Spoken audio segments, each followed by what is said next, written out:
So at 9:57 this morning, officers are dispatched here to a residence in the 1400 block of North 4th Street on a well-being check. The caller stated they were concerned because they hadn't heard from their employee, didn't show up for work, and they were just concerned that maybe something was wrong with their employee. Officers arrived on scene, were able to gain entry into the residence, and inside they located two adults deceased inside, an adult male and an adult female. Both of them appear to be suffering from gunshot wounds.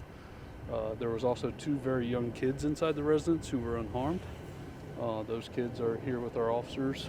We have a few other individuals who are in the area, just holding on to them so our detectives can speak to them. Homicide detectives are currently on scene, going to be processing through everything to determine. At this time, we have no indication that this is a murder-suicide.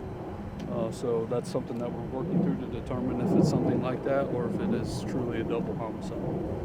So I know that's a lot of questions still out there. It's very early for us to try to answer those right now.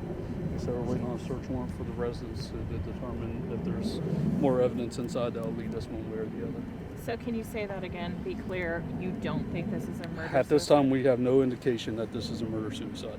That could always change based on evidence that they recover inside the residence, but at this time, there's no clear indication to say that this is a murder-suicide. Were there signs of forced entry or anything? Not that we can see.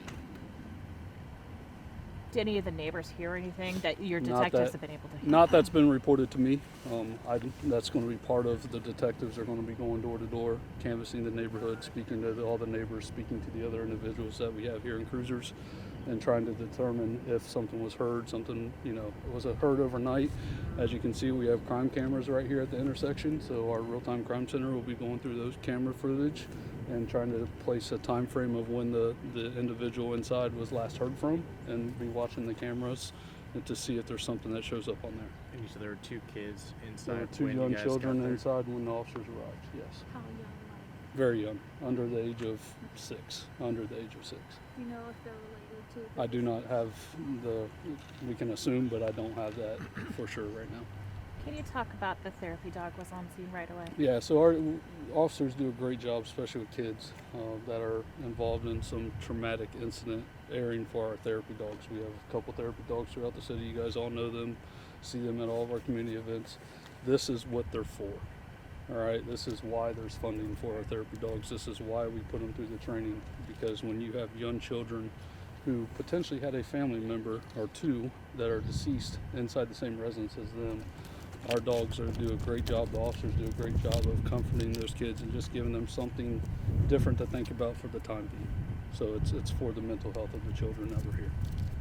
I know it's early, but is there any indication of how long the kids were in there? Yeah, I wouldn't be able to tell you that right now. It's way too early to determine when this would have occurred. How long do you think the street will be blocked off? For a while. It's going to be blocked off because we're bringing our command bus out just because of the elements. So our detectives have a warm place outside the elements to do their work. We got to get a search warrant for the residents. We got to have our crime scene come out here and process the evidence inside. Like I said, if something changes that indicates that this might be a murder-suicide, I will let you guys know. But at this time, we don't have any indication. So should neighbors be concerned here? Two individuals are deceased inside a residence from gunshot wounds. Like I said, I can't tell you right now if this is a random act of violence, if this is a directed act of violence, or if it's a murder-suicide. So unfortunately, yeah, I can't tell you if there's a suspect currently out right now. I don't have that information. Was the firearm on the scene? We have not located a firearm as of right now. Do you know if it was multiple gunshot wounds or just I was told multiple, but I don't know multiple on each individual, or at least one of them had multiple.